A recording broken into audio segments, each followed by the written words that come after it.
Hi, this is Gabrielle Trepanier with GT Consulting, and I am coming to you today to talk with you about part two of what recruiters look for on your resume. If you missed part one, go head back to my channel and look for the part one so you can know what are the 5 tips that recruiters look for. All right. So we're going to go ahead and get started with part two of what recruiters look for on your resume here. A lot of you may not know, but I used to be a recruiter for a couple of years. So I've had a lot of experience recruiting and hiring individuals. So I am going to share with you what recruiters look for. So the first thing I'm going to tell you is that we are looking at keywords in your resume. If you all are not aware, we have applicant tracking systems, and each company uses different applicant tracking systems to recruit with. And we also use your Indeed, your ZipRecruiter, and other job boards such as that.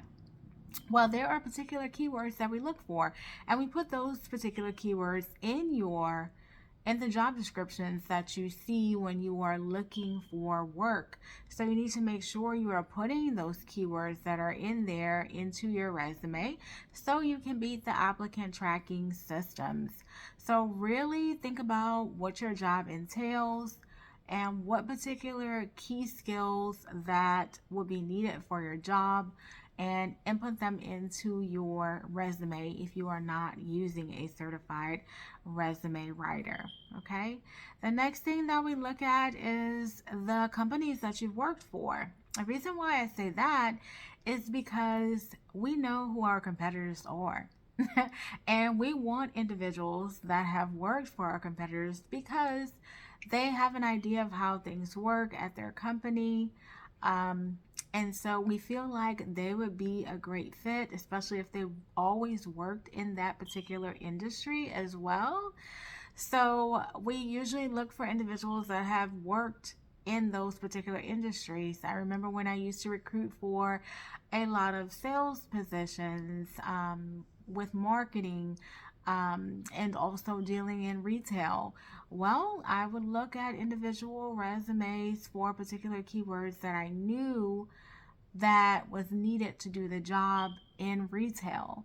So make sure you are putting in those keywords. If you are not sure what they are, there are particular websites that you can go to that will help you with keyword scanning, like jobscan.co.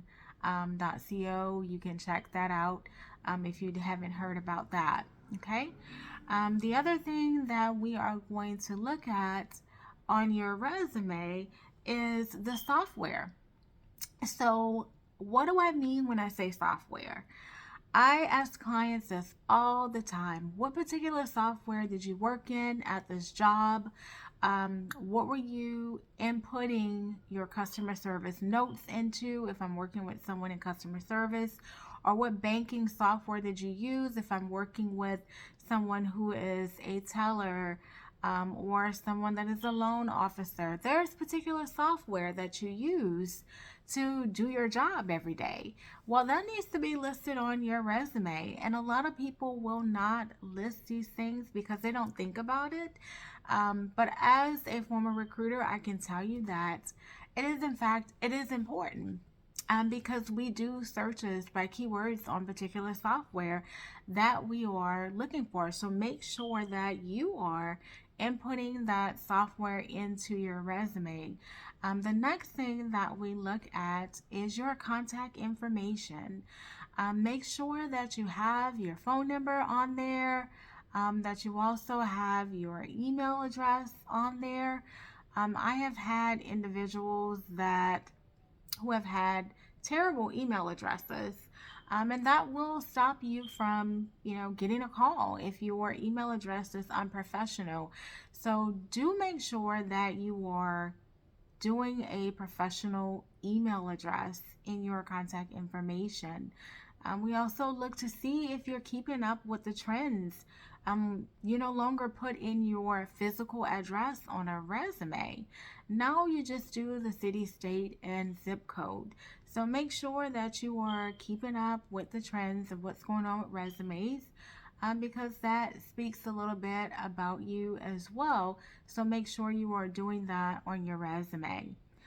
The next thing I like to personally take a look at, if you are paying attention to detail on that resume and you are changing your tense.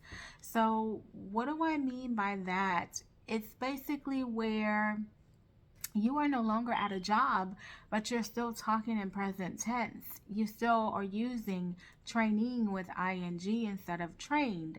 So make sure you are changing your tense throughout your resume. If you are no longer at a job, you should not be talking in present tense. You should be talking in past tense because you are no longer there. So these things are very important.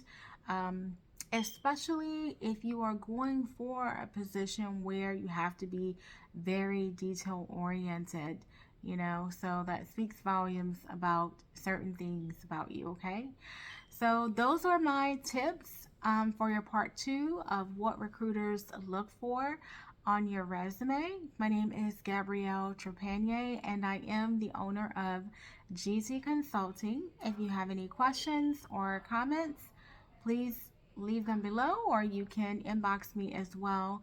Thank you so much for your time. Have a good day. Bye bye.